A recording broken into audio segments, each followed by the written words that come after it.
Ok, buenas tardes a todo el público presente y al público que se encuentra también asistiendo desde la plataforma Zoom vía virtual. En esta ocasión, bueno, vamos a hacer una transmutación de presentaciones, ¿no? Ha habido un inconveniente, les habrán comentado, así que vamos a adelantar un tema del día de mañana. Y es un tema que vamos a ver, que es insuficiencia respiratoria en enfermedades tropicales. Bien.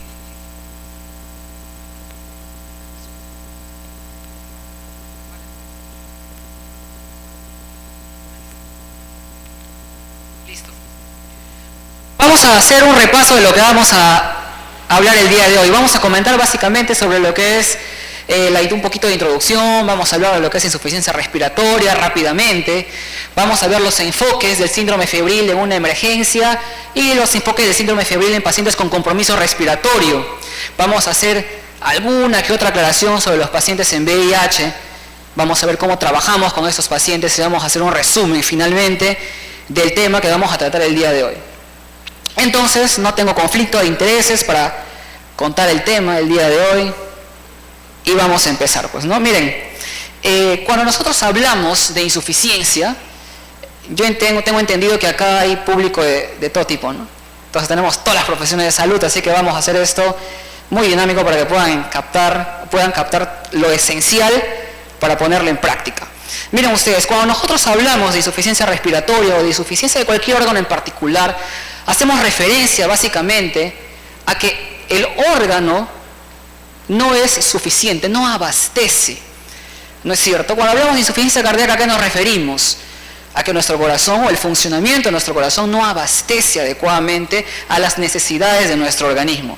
Y vamos a extrapolar ese concepto a lo que es insuficiencia respiratoria, pues. Y ustedes ven ahí un diagrama simple de lo que es el aparato respiratorio y también está enmarcado en ese dibujo el encéfalo y la caja torácica. ¿Qué significa esto? Que cuando nosotros tenemos insuficiencia respiratoria, no necesariamente se debe a una falla de pulmón. Puede ser porque tenemos una falla a nivel de cerebro, a nivel de la pared torácica, huesos, cartílagos, músculos, o de repente tenemos una falla a nivel de la circulación. Entonces, todo lo que ustedes ven ahí, en cualquier parte de esa imagen, que haya una lesión, estamos hablando de una insuficiencia respiratoria. ¿Ok? Pero, muchas veces, tenemos que diferenciar tres conceptos cuando atendemos a pacientes en el servicio de emergencias. El paciente va a decir: doctora, me falta el aire. Y esa sensación subjetiva de falta de aire, lo que te comunica ese paciente, no es nada más que la definición de un síntoma. ¿Cómo se llama? Disnea. Entonces, disnea viene siendo un síntoma en ese momento. Es una percepción subjetiva del paciente, porque lamentablemente no puedo medir la cantidad de falta de aire que tenga ese paciente. Por eso es un síntoma, es algo subjetivo. Pero cuando tengo otro concepto como el síndrome de dificultad respiratoria, eso ya abarca, seguro lo han visto en la mañana, creo que han visto parte de vía aérea en la mañana. Entonces ustedes van a darse cuenta que el síndrome ya abarca signos y síntomas. Y por lo tanto, cuando hay síndrome de dificultad respiratoria, quiere decir que yo voy a ver cosas como tiraje, como taquimia, voy a ocultar cositas, dependiendo de qué parte del aparato respiratorio por debajo de la carina se encuentra afectada. Y vamos a hablar del concepto de insuficiencia respiratoria como tal. Entonces, ¿a qué denominamos insuficiencia respiratoria? Es un concepto netamente laboratorial. Yo necesito un análisis de gases arteriales para afirmar que esa disnea, que se ha convertido clínicamente en un síndrome de dificultad respiratoria, ahora es una insuficiencia respiratoria. Entonces necesito la ayuda de gases arteriales, pues, ¿no? Punto de corte menos de 60, yo puedo asumir que ese paciente está en insuficiencia respiratoria. Pero hay una tablita que me ayuda a ver a mí, que se llaman los criterios de Berlín, ¿okay? Que me ayuda a mí a verificar cuál es el nivel de insuficiencia respiratoria que puede tener ese paciente con un valor indirecto, que es el PAFI. ¿Y el PAFI qué es? La relación entre la presión arterial de oxígeno sobre la fracción inspiratoria de oxígeno. Lo correcto sería que yo utilice gradiente alveolo arterial de oxígeno, pero ahora calcúlate una gradiente en pleno servicio de emergencias. Porque el paciente te va a venir con dificultad respiratoria y lo más práctico que puedes hacer en ese momento es abordar en ese momento el problema del paciente para ver si va a soporte ventilatorio o simplemente a un suplemento oxigenatorio, ¿no? Entonces, rápidamente nosotros tenemos el AGA y el AGA, a través del AGA nos vamos a calificar si ese paciente está en un síndrome de dificultad respiratoria aguda a través de los criterios que ustedes observan ahí. Y nuevamente, ¿no? Eso viene de escuela, ya. Eso es pregunta típica, ¿no? En las rotaciones de visita. Criterios de ventilación mecánica y criterios de intubación. No vamos a profundizar mucho en esto porque ya han visto vía aérea en la mañana. ¿Ok? Entonces, miren, ven. Cuando nosotros hablamos de un paciente que viene, especialmente en infectología, con dificultad respiratoria, siempre nosotros estamos acompañados de una sombra, ¿no? La fiebre. Por excelencia somos los febrólogos nosotros, vemos pacientes con fiebre en cualquier oportunidad y en cualquier manifestación que tengan. Es por eso que voy a detenerme en un enfoque del síndrome febril. Entonces, hemos abordado primero algo de insuficiencia respiratoria, ahora vamos a agarrar un poquito de síndrome febril, porque necesito que comprendan esto adecuadamente y vean cómo van a abordar. O sea, vamos a hacer un plus acá. No solamente vamos a ver dificultad respiratoria, sino también vamos a ver cómo abordamos la fiebre a un paciente. Miren, cuando yo tengo un paciente con fiebre, clásicamente debo hacer estas dos cosas, ¿verdad? ¿Cómo se llama eso? Historia clínica. Entonces tengo que hacer un examen físico y una anamnesis, pues porque esto me va a dar el 80% de mi diagnóstico. Entonces, si yo continúo en mi tópico de medicina, atendiendo a mi paciente, yo voy a someter a mi paciente a plan diagnóstico. Puede ser imágenes, puede ser laboratorio, lo que yo necesite. ¿Con qué finalidad? Con la finalidad de demostrar que esa fiebre es específica a algo, que esa fiebre tiene un punto de partida. Por eso yo necesito hacer un examen de laboratorio. Si en el examen de laboratorio, en mi examen físico, yo no identifico que hay lo que comúnmente se llama un foco infeccioso, entonces automáticamente esa fiebre se convierte en una fiebre de origen inespecífico. ¿Bien? Entonces, otra forma de abordar el síndrome febril en nuestra zona, porque hemos adaptado mucho de los colombianos, es haciendo una gota gruesa, ¿no? ¿Cuántas veces en la visita médica, en infectología, no les han dicho, paciente con fiebre debe tener gota gruesa? Y si la gota gruesa es positiva, ¿qué hacemos? Tratamiento como tal, entonces malárico, pues. Y si la gota gruesa es negativa, ¿qué ocurre? Es un síndrome febril no malárico, fácil. Tan fácil como esto es, pero miren, si la gota gruesa sale negativo, o sale positivo, perdón, es específico, sigue siendo porque ya encontré mi causa. Pero si mi gota gruesa es negativa, entonces me voy a valer de otros exámenes físicos y de la anamnesis que previamente yo ya había hecho y que en mi laboratorio lamentablemente no me ayudó. Y entonces voy a buscar un signo que me oriente a que esa fiebre está dirigida a algo en particular. Ustedes ya conocen, ya ampliamente ya han debatido esto ya, ¿no? Miren ustedes, dermatológico, ictérico, adenopático y todas las causas de fiebre que puedan tener. Porque cada uno de esos subtipos de fiebre nos va a orientar a nosotros a una clasificación etiológica determinada. Entonces, pero no queda ahí todo eso. Solamente existen 3 grandes títulos de fiebre cuando hablamos en enfermedades infecciosas. La fiebre aguda, la fiebre subaguda, o persistente o prolongada, como quieran llamarle, y la fiebre de origen desconocido. Puntos de corte, 7 días menos hablamos de fiebre aguda, 2-3 semanas hablamos de fiebre prolongada persistente, y más de 3 semanas una fiebre de origen desconocido, mucho más aún cuando no hemos descubierto su causa. ¿Ok? En 2 días hospitalizados o 2 consultas ambulatorias. Pero tampoco queda ahí mi abordaje de la fiebre. Aparte de ver lo que es la duración, el tiempo de la enfermedad, yo necesito analizar, por ejemplo, el grupo etario, porque las causas no van a ser las mismas en un neonato, en un lactante, en un adulto mayor. Las causas no van a ser la misma en una persona que viene de viaje de África, que ha ido de viaje al sudeste asiático, que venga de Huaraz o que venga de Iquitos. Entonces, la causa, la procedencia también es importante. Los gérmenes que van a estar ocasionándome esa fiebre no van a ser los mismos en un paciente que tiene VIH, en un paciente post-trasplantado de órganos sólidos, o de órganos hematológicos puede ser, o que está tomando algún medicamento inmunosupresor. Entonces, todo eso a mí me sirve para hacer un enfoque de la fiebre. Y mi tema de hoy día solamente es ese puntito, ¿ven? Ahí está la carita.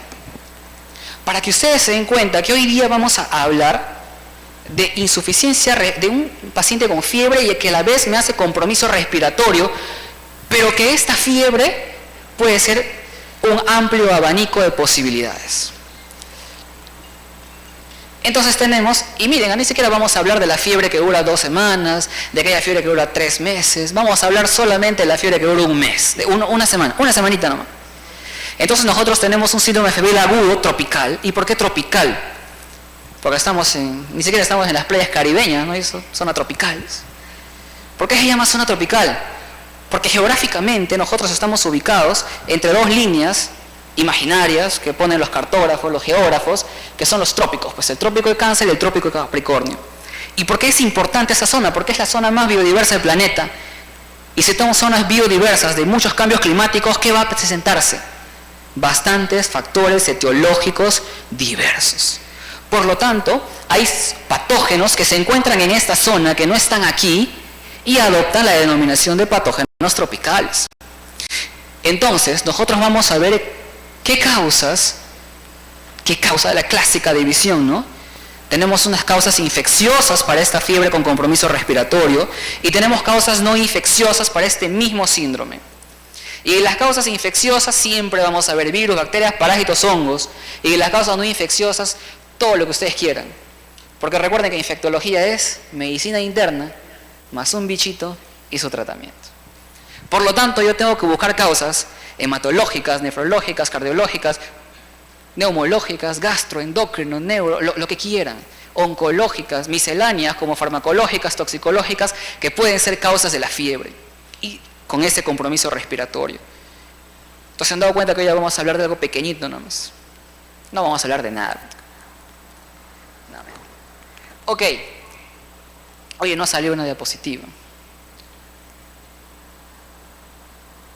¿Se ha comido alguna? ¿Se ha comido alguna después?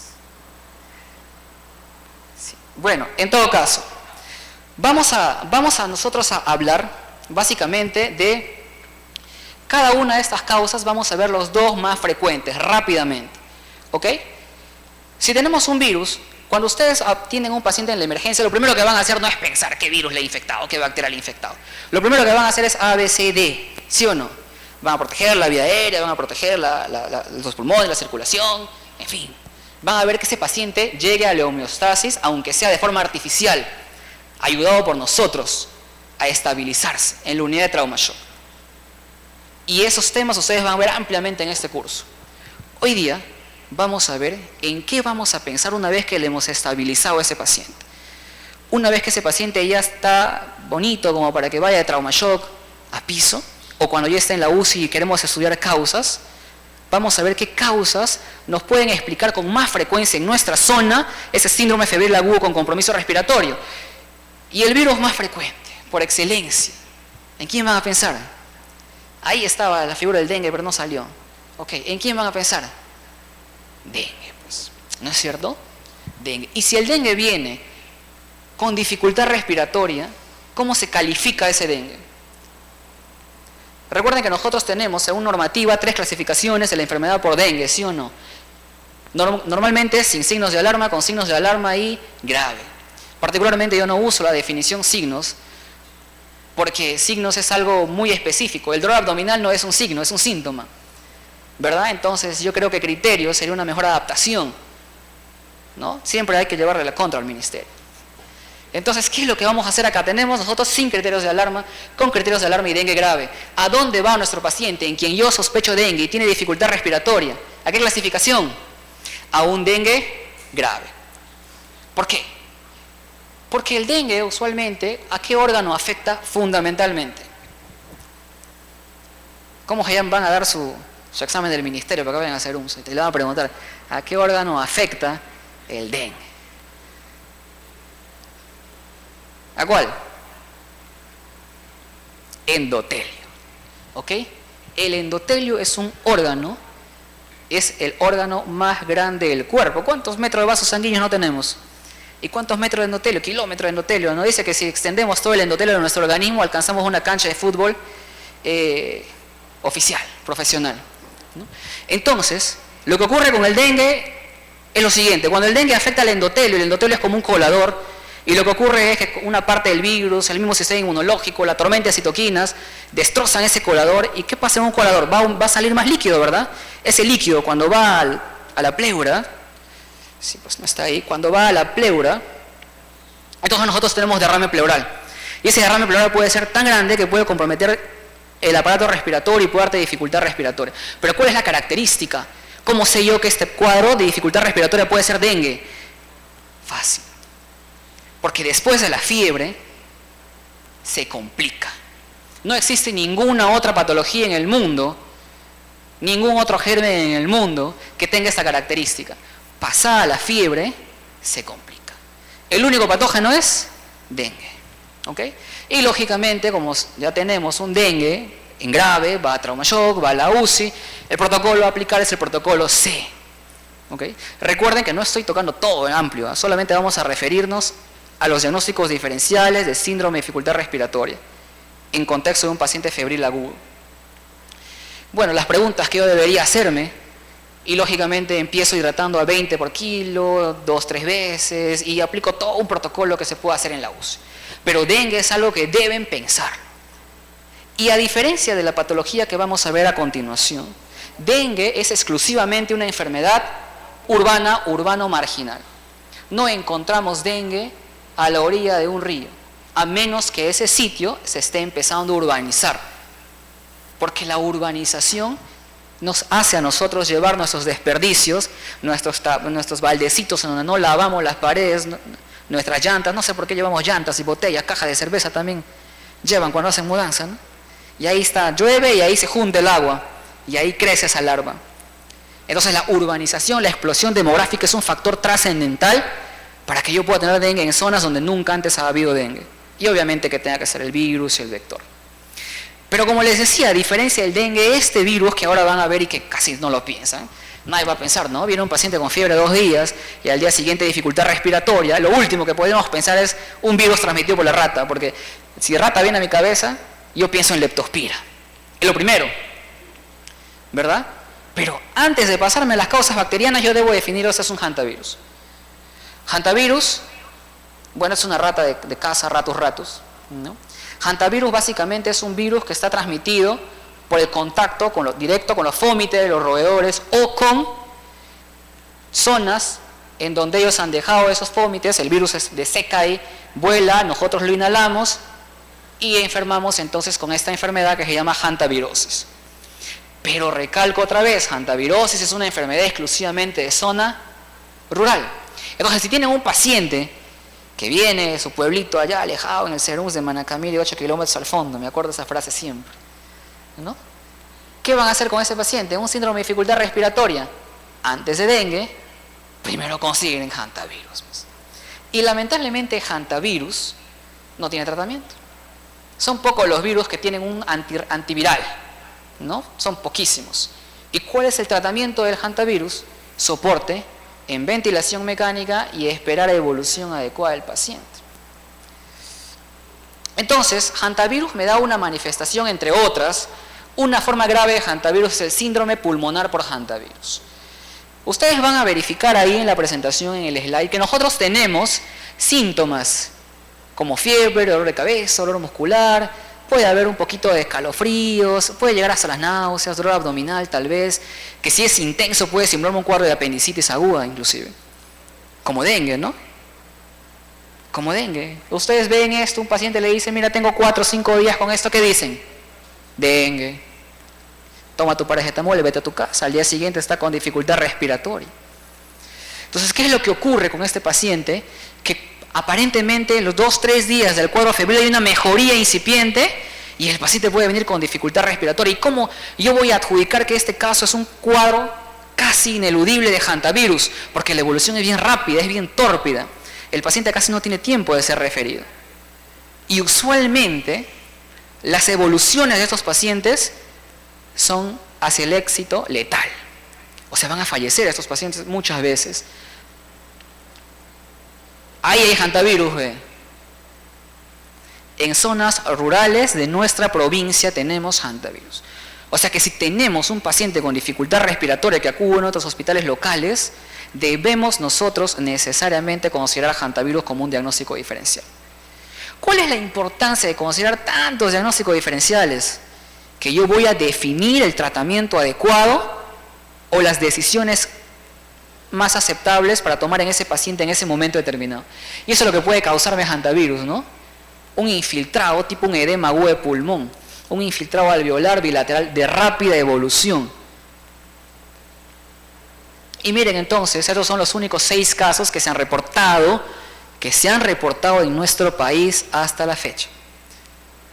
Por lo tanto, tenemos bastantes casos que son subestimados o que no hemos identificado adecuadamente porque no lo hemos pensado. ¿Qué nos dicen siempre? Si no piensas, no diagnosticas. Entonces, si no diagnosticamos, no vamos a reportar, pues, ¿no? Vamos a seguir siendo los únicos países de toda Latinoamérica que no tenemos casos de hantavirus. Y tenemos un montón de selva ahí donde andan un montón de ratones. Entonces miren ustedes estos casos que se han reportado, miren, fallecido. Dado de alta a los 12 días, dado de alta a los 7 días y la estancia hospitalaria es prolongada. Y ahí están, miren ustedes, todas las variantes. Nosotros en nuestro país tenemos 2 variantes que encabezan la lista. La variante de Río Mamoré, que compartimos con Bolivia, y la variante Seúl, ¿no es cierto? La variante Seúl es transmitida inclusive por las ratas domésticas, ratus, ahí está, ratus. ¿Ok? Y la variante de Río Mamoré es transmitida por el ratoncito de orejitas pequeñas, Oligorhizomes microti, que se encuentra en los arrozales. Quiere decir que una exposición al campo, una exposición a zonas rurales es un factor de riesgo para hantavirosis. Entonces, ¿cómo hago un diagnóstico de hantavirosis si no tengo un PCR, una prueba molecular a la mano? Fácil, pues. ¿Cómo? Con historia clínica. Le voy a preguntar, ¿a dónde has ido? ¿De dónde vienes? ¿Vives en tal zona? Ok, viene de zona rural. 2 días de fiebre y al día siguiente ya está con dificultad respiratoria, pero es una tos seca. No ha hecho tos con hemoptisis. Entonces, laboratorio, leucocitosis. Ok, los leucocitosis son específicos ¿de qué? De bacterias. Pero crean o no, hantavirus me da leucocitosis. ¿Por qué? Porque aumenta la proporción de linfocitos atípicos en la sangre. Pueden aparecer inclusive blastos. Hay trombocitopenia, hemoconcentración. ¿Dónde ven eso? ¿Dónde ven trombocitopenia y hemoconcentración? Dengue. Así son las enfermedades infecciosas. Entonces miren ustedes, hay una tetra característica en laboratorio para hantavirus. Ya les he mencionado. Trombocitopenia, hemoconcentración, linfocitosis con presencia de linfocitos, leucocitosis con presencia de linfocitos atípicos. Ven eso, asociado a un paciente que viene de zona rural, fiebre corta, en periodos cortos y una evolución rápida a la dificultad respiratoria, un diagnóstico fundamental es hantavirus. Y bueno, el hecho de ser en zonas tropicales no significa que no debamos pensar en otras cosas, influenza, COVID-19, adenovirus, sincitial respiratorio, ¿no? Metaneumovirus humanos, el bocavirus, en fin, un montón de virus que me pueden causar compromiso respiratorio. Pero lo más frecuente es que yo debo pensar en zona tropical, y ya hemos hablado, dengue y hantavirus. ¿Ok? Bien, vamos a hablar entonces de lo que todo el mundo está esperando, ¿no? Dificultad respiratoria en la selva, ¿qué dicen? Leptospira. ¿No? Y de cajón mandan a la leptospira. ¿Qué es la leptospira? La leptospira es una bacteria. Básicamente tenemos 22 agentes que pueden infectar, se han escrito 22 especies, de las cuales 10 son patógenas. A la cabeza Leptospira interrogans, y la otra que no es patógena, que es un representante fundamental de Leptospira biflexa. Pues. ¿Y por qué nos podemos contagiar de leptospirosis? ¿Ustedes han ido alguna vez por la avenida La Marina? Siempre van por ahí, ¿no? Siempre. Okay. Y en la parte del electrooriente se acumula un charco de agua. ¿Y se han fijado ustedes que hay una fila de motocarros? ¿Se han fijado? Lavando con esa agüita que se conecta con el agua del desagüe. Okay. Es por eso que nosotros como ciudad y como región somos una de las zonas más prevalentes en leptospirosis. Si a mí me sacan un examen IgM para leptospira es algo positivo. Es algo positivo. Que esté enfermo es otra cosa. Que haya tenido contacto con la bacteria, el 80% de la localidad ha tenido contacto en algún momento con la bacteria.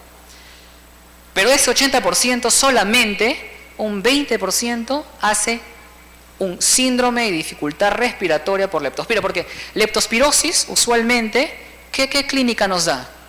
¿Qué clínica nos da? Fiebre, dolor muscular, artralgias. ¿A qué me recuerda eso? A dengue, a hanta.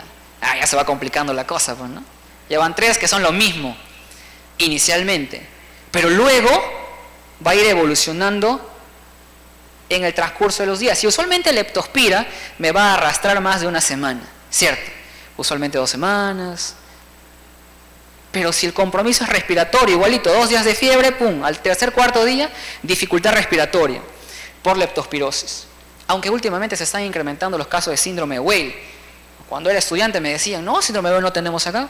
Síndrome de Weil es una enfermedad característica ¿de dónde? Del otro lado del mundo. Compromiso renal, compromiso hepático y hemorragias. Hace 2 meses hemos visto un montón de compromiso renal, ictericia, hepático, hemorragia, leptospira positivo. ¿Por qué? Porque son seres vivos, pues se adaptan, mutan con el tiempo, mutan con el ambiente.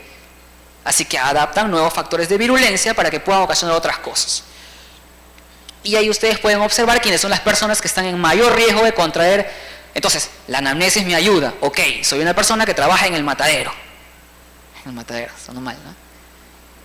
El camal, ahí está, muy bien. Trabajo en el camal.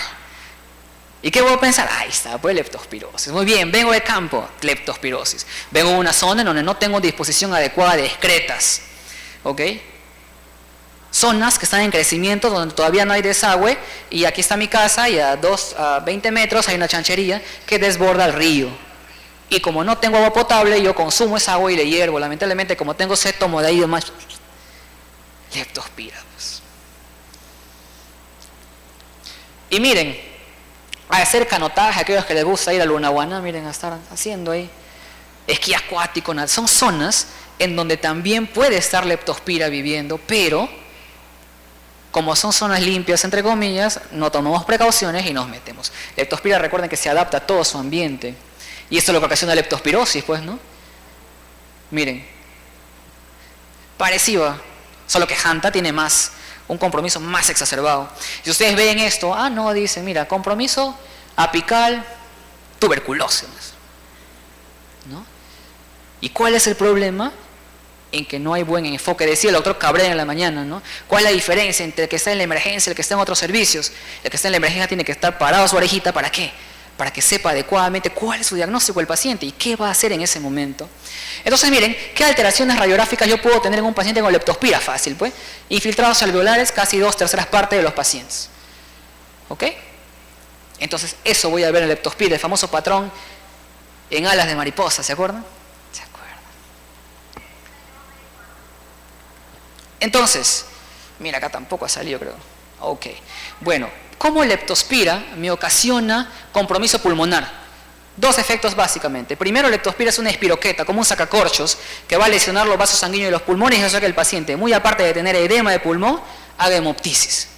¿Y el edema por qué? Porque igual que dengue, genera inflamación del endotelio y genera extravasación.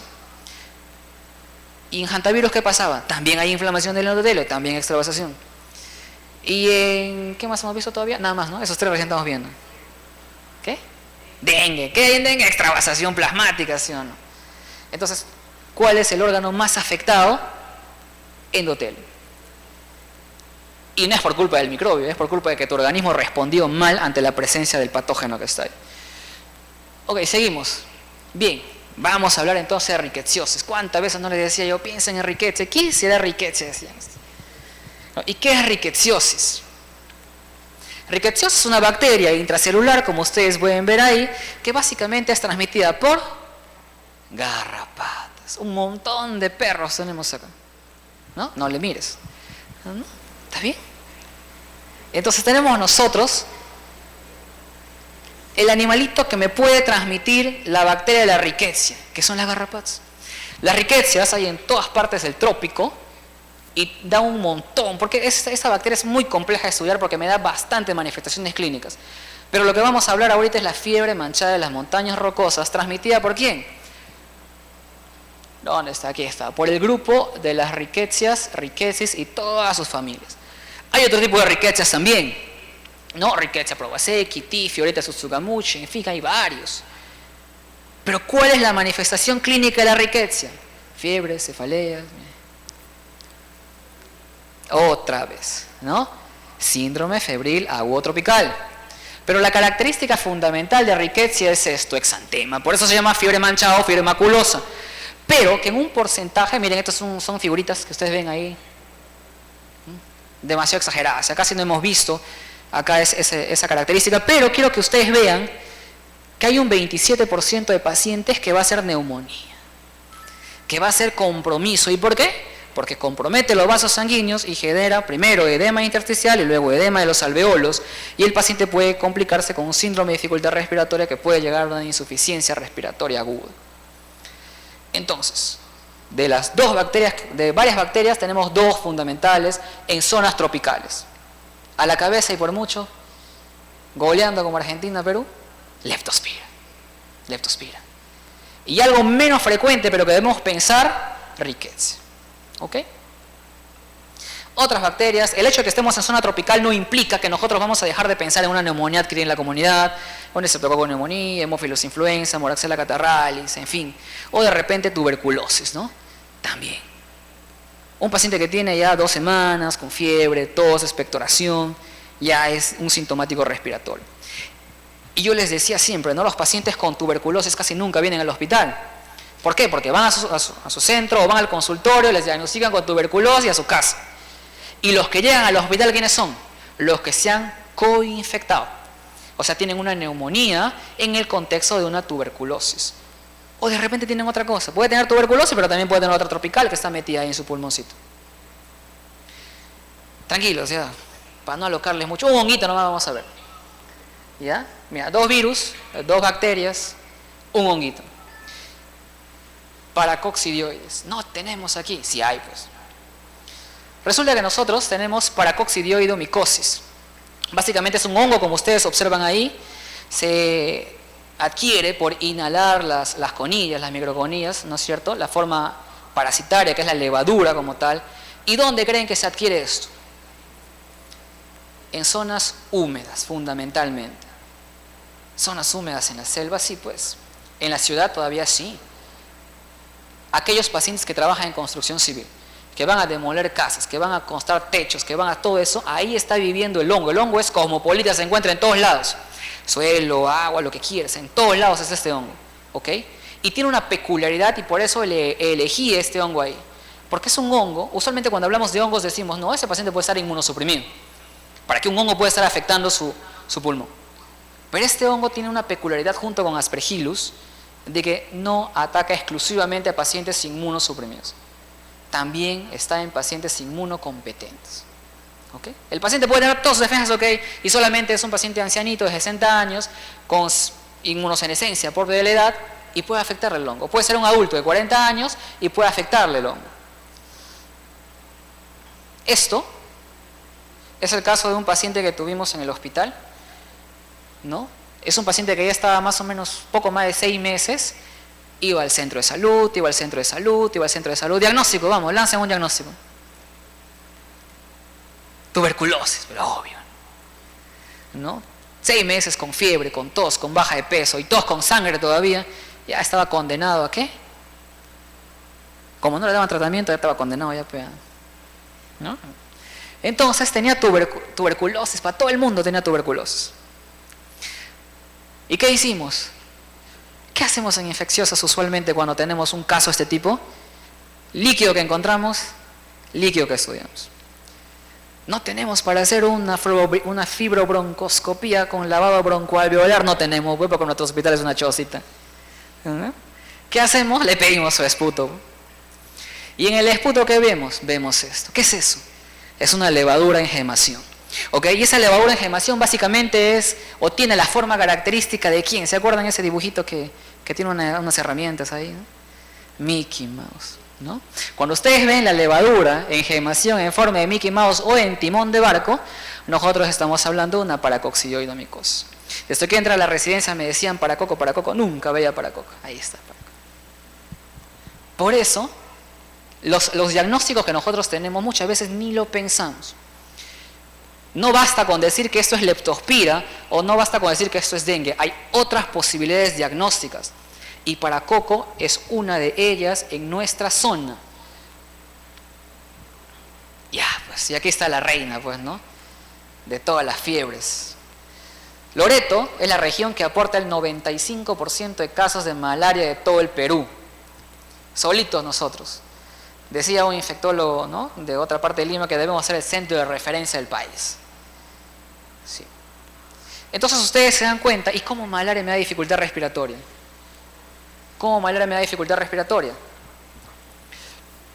Miren, cuando nosotros tenemos en la parte del ciclo hematológico de malaria, malaria básicamente, ¿cuántas especies tenemos en malaria circulando en nuestra zona? 2. Vivax, falciparum. ¿Cuántas especies tenemos que parasitan al hombre?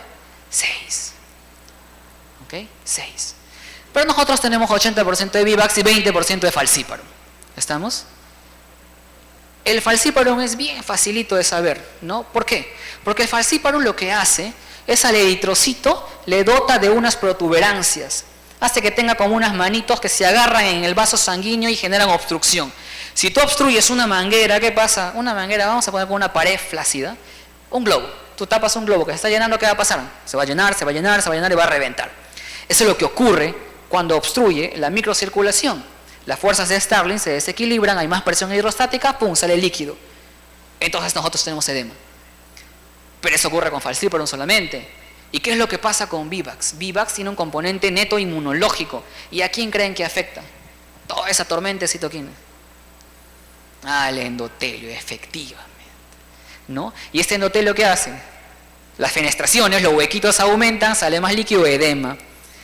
Muchas veces habrán tenido la oportunidad de ver pacientes con malaria que estaban en cánula, 2, 3 litros, 4 litros, y los colegas dicen, no, esto de acá es una metahemoglobinemia. ¿Ok? ¿Sí o no? Han tenido la oportunidad de ver esos casos, imaginen. Lo que ocurre es de que nosotros tenemos una genética, porque somos latinoamericanos, no tenemos la genética de otras partes del mundo, que es casi poco probable que nosotros hagamos una metahemoglobinemia por un medicamento antimalárico. Entonces, ¿qué es lo que ocurre acá? Es un efecto de una cepa mutágena de malaria que me da dificultad respiratoria. Entonces, ¿qué pasa cuando un paciente tiene dificultad respiratoria en contexto de malaria? ¿Qué hacemos? Tenemos que cortar la cascada inflamatoria. ¿Qué pasa cuando un paciente tiene dificultad respiratoria en contexto de leptospira? Tenemos que cortar la cascada inflamatoria para que no afecten mis vasos sanguíneos pulmonares, para que no haya edema. ¿Qué pasa cuando tengo una cascada, un compromiso respiratorio en contexto probablemente de Hanta? Tengo que usar algún antiinflamatorio. Y lamentablemente no hay ningún estudio que me diga que los antiinflamatorios corticoides me pueden ayudar, a excepción de leptospirosis y de COVID. Porque yo aplico corticoterapia en la fase crítica de estos pacientes y mejoran espectacularmente. ¿Cuántos pacientes no hemos tenido con leptospira pulmonar? Le hemos aplicado metilprednisolona y obviamente la antibioticoterapia respectiva y han respondido adecuadamente. Pero ¿cuántos pacientes hemos tenido con hantavirus y hemos dado corticoides y no ha respondido bien? Entonces es un 50-50. Por lo tanto, el soporte ventilatorio en estas patologías sigue siendo principal a la hora de tratar a estos pacientes. A menos que sea malaria, le puedo dar mis antimaláricos. A menos que sea leptospira, le puedo dar mis antibióticos. A menos que sea rickettsia, puedo darle antibióticos. Para coco, mis antifúngicos. Y miren ustedes, malaria tiene dificultad respiratoria como un criterio de gravedad. ¿Ok? Entonces, ustedes ven un paciente con malaria y que hace dificultad respiratoria, es un paciente para hospitalizar, es un paciente para referir. Y no esperen que sus pacientes tengan frecuencias respiratorias de 30, de 32. Pasa de 20 y yo sospecho algo, ahí hay algo. Y está empezando algo, 22, 23, o sea que tengo que parar la oreja antes de que toda esa cascada inflamatoria continúe y me gane. Y yo tome la decisión adecuada. Pero le saco una radiografía y con 20 no voy a observar mucha cosa, pero yo ya sé lo que puede venir. Por eso el examen de funciones vitales es fundamental en todos estos pacientes. Mírenme todos los elementos que tenemos para tratar malaria. Es imposible, no, es inaceptable que se muera un paciente con malaria en estas fechas. A menos pues que estés recontra lejos, pues, ¿no? Y no tengas ni avioncito, ni botecito, ni ninguna cosa para que puedas mandar a tu paciente. Si estás en la sierra no hay burrito tampoco, para que puedas llevar a tu paciente al centro de salud. ¿Qué es esto? Rápido. ¿Qué es? ¿Es una gota gruesa? Es una gota gruesa, efectivamente. Muy bien. Diagnóstico. ¿Quién dice malaria? Si han dicho malaria ya no van a ser uns porque han jalado, no, ahora jalan y van igual, ¿no? Sí, pues. Ok, eso no es malaria, ¿saben qué es? Es babesia. Nosotros también somos zona endémica de babesiosis. Lo que pasa es de que yo veo esto, o el laboratorista ve esto, y dice, ¿qué cosa? Malaria. Vivax, porque veo un trofozoito ahí en la figura D que está apuntando el número 3, trofozoito joven de Plasmodium vivax. Así te va a informar. Pero se han dado cuenta que en la figura 2, en la figura y en la figura C, con la flechita 2 ahí, hay imágenes que no son características de los trofozoitos de malaria. Si hay uno es vivax, si hay dos es, ¿no?, en forma de comita, de falcíparo, okay, hablando de trofozoitos jóvenes, pero acá son 4. Y muchas veces forman una cruz, que se llama la famosa cruz de Malta. Eso es lo único que me va a ayudar a diferenciar malaria de babesia, porque las manifestaciones clínicas son exactamente iguales: fiebre, dolores, calofríos. Entonces, como nosotros no pensamos babesia, adjudicamos que puede ser malaria, ¿no? Y Dios es quiteño. Y ese paciente que tiene babesiosis, yo le doy mi tratamiento antimalárico y mejora. ¿Por qué? Porque felizmente los antimaláricos funcionan contra babesia. ¡Qué felicidad para nosotros! Entonces, ¿para qué diagnóstico si uno mejor trata todos como malaria? Pero ¿cuál es el meollo del asunto? En demostrar que sí tenemos, pues, que sí tenemos babesiosis, ¿no? Entonces, miren, un montón de babesia tenemos. Y ahí en la parte última, ¿no?, nosotros tenemos babesia, no hemos identificado la especie todavía, en Sudamérica, fundamentalmente Colombia y Brasil. Yo siempre les digo, ¿no?, acá hay un río, Yavarí, aquí está Brasil, aquí está Perú. Entonces el microbio dice, no, mira, justo va a llegar a Yavarí, y el microbio dice, no, ahí está Perú, ahí está la Dina, pum, me doy vuelta. Y no entra, eso es imposible. Entonces es imposible que yo, compartiendo Amazonía con Brasil, no tenga los gérmenes que tiene Brasil. ¿Qué es lo que pasa? Que no buscamos y no pensamos. ¿Y quién transmite esto? Hay amante de los animales, ¿no? Entonces, ahí está, pues. Perrito, gatito, a través de su garrapata. Entonces nos dan problemas estas garrapatas, pues, ¿no? ¿Qué vamos a hacer? Hay perrijos y gatijos. Ok, fíjense en la letra roja nada más, también tenemos dificultad respiratoria por babesia. 2 parásitos, malaria, babesia. ¿Y por qué babesia si no tenemos? Sí tenemos, solo que se parece tanto que no demostramos. La única forma de demostrar es haciendo PCR. Que en mi chocita no hay PCR, ¿qué voy a hacer? Entonces, miren, una vez que hemos enfocado a mi paciente con dificultad respiratoria, no se preocupen, vamos a terminar tranquilos. Tantos bichos en su cabeza van a salir locos. Ok, entonces, ¿qué voy a hacer con mi paciente? Si viene con dificultad respiratoria, ¿qué le voy a solicitar? Fácil. Radiografía. Si estoy en el hospital regional, tomografía. Si estoy en el Iquitos, una plaquita nada más simple y común. ¿Está bien? Ahora tenemos radiografía digital, que es lo bueno. Ya se puede ver mejor. Muy bien, entonces, si es dengue, mi ecografía de abdomen va a ver que hay líquidos en bases de ambos pulmones, ¿sí o no? Sí. Voy a estudiarle su esputo si es que está expectorando.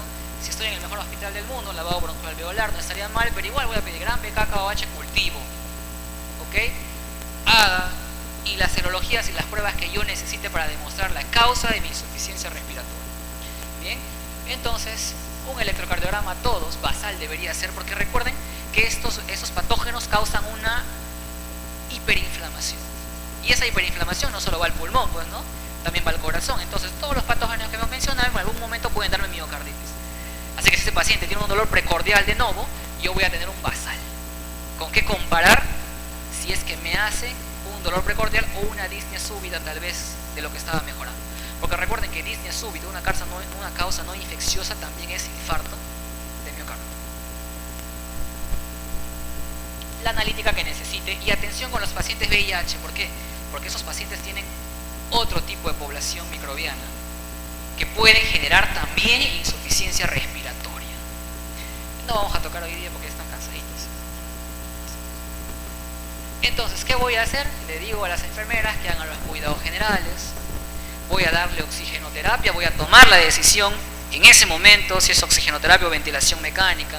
Y si mi oxigenoterapia es de bajo flujo o de alto flujo, y ya decidiré en ese momento, en el momento que estoy actuando en la emergencia, hidrato según sea necesario. No todas las enfermedades se hidratan. Si hidrato en malaria, causa empeoro el edema pulmonar. Si yo no hidrato en dengue, el paciente fallece a la hora. ¿Okay? Entonces luego tengo manejo antibiótico, dependiendo de mi causa, o antifúngico. Manejo las enfermedades agudas, porque no solamente es que venga con mi bichito, ¿no? Y de repente tiene otra cosa más. Y porque soy infectólogo, ya antibiótico, chao. No, no hago eso, ¿no? Valoración integral en todas las especialidades. ¿Y qué hice después? Manejo la enfermedad crónica, su diabetes, su presión, su SB, su secuela, su postración, lo que quieras. Ok, ¿qué hacemos luego? Damos tratamiento sintomático, si tiene algún dolor, fiebrecita, solicito, y el tratamiento siempre es multidisciplinario. ¿Okay? En resumen, pensar y actuar rápido, nada más. Nada más resumido que eso. ¿Okay? Pienso y actúo. Pienso ya después si actúo bien o mal, pero actuado. Nada más. Listo.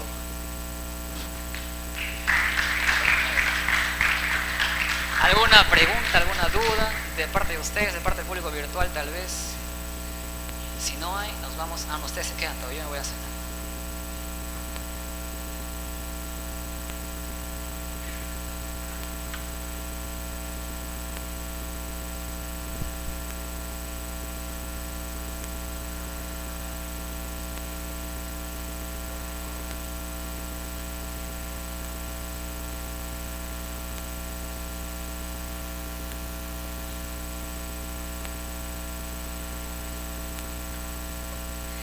Agradecemos la ponencia, una excelente exposición al doctor Jorge, y acá hacemos entrega de un certificado.